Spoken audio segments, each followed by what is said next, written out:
No niin, tässä hiukan videokuvaa viime vuoden voittaja Hayden Paddonin kyydistä. Viimeinen erikoiskoe viime vuodelta. Näette, täällä on tämmöisiä hienoja kivisiltoja. Välillä on joeylityksiä. Tosi rankka erikoiskoe, varsinkin tämä El Condor, mutta muutenkin Argentiinassa tähän vuoden aikaa. Siellä on tosi liukasta. Kivisiä erikoiskokeita, on joeylityksiä, on betonisia joeylityksiä. Yleisöä on todella paljon, siellä ollaan aika lailla niin sanotusti maailman tähtiä. Argentiinan yleisö on yksi tämän koko sarjan fanaattisin. Kannustaa ihan kaikkialla, niin kaupungissa kuin erikoiskokeiden varrella. Lähtökohta tähän ralliin on tosi mielenkiintoinen.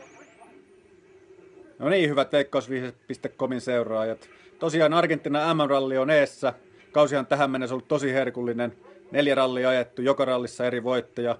Ja viimein sekin kuski, joka on hallinnut tämän vuoden MM-ralleja ainakin tilastollisesti, onnistui nappaamaan sen ensimmäisen voiton Korsikalla, eli Terry Neville ja Hyundai-auto. Argentiinassa on tähän vuoden aika kylmä, on yöpakkasia, sataa jopa lunta.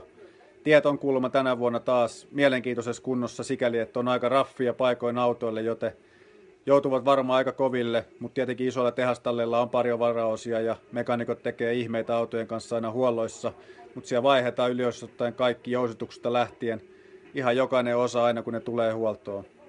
Argentiinassa ajetaan taas aika korkealla, joten Toyotan suorituskyky on ehkä vähän arvotus. Onko ne onnistunut voittamaan ne ongelmat, mitä heillä oli vielä tuolla Meksikon kisassa. Fordilla oli vähän yllättäviäkin teknisiä ongelmia viime rallissa, mutta Ogieri ei tietenkään voi laskea millään tavalla ulos voittotaistelusta. Ehkä pienoisena ennakkosuosikkina kuitenkin pitäisin tähän ralliin oikeastaan 2 tallia.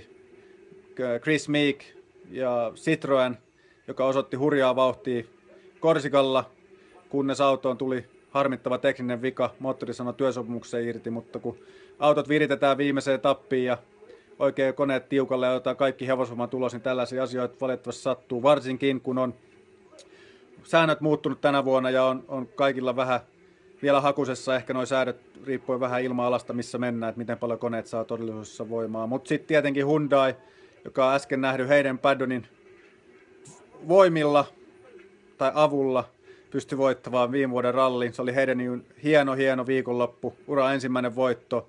Oli tosi vahvaa tekemistä koko viikonloppu, varsinkin viimeinen päivä, kun ajo mies miestä vastaan, Sebastian Ogieria vastaan, joka silloin ajoi vielä VVn autolla.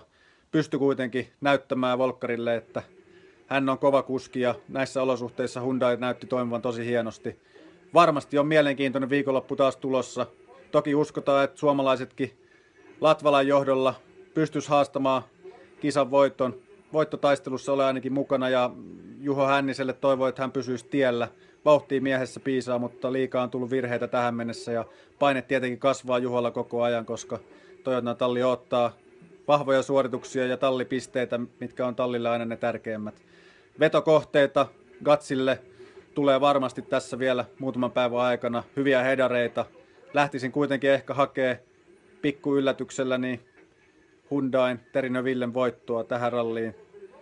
Sitten tietenkin Sebastian Ogier, Chris Meek, Jari-Matti Latvala. Siinä on varmaan ne 4 vahvinta kuskia, jotka tulee taistelemaan tämän Argentiinan rallin 2017 voitosta.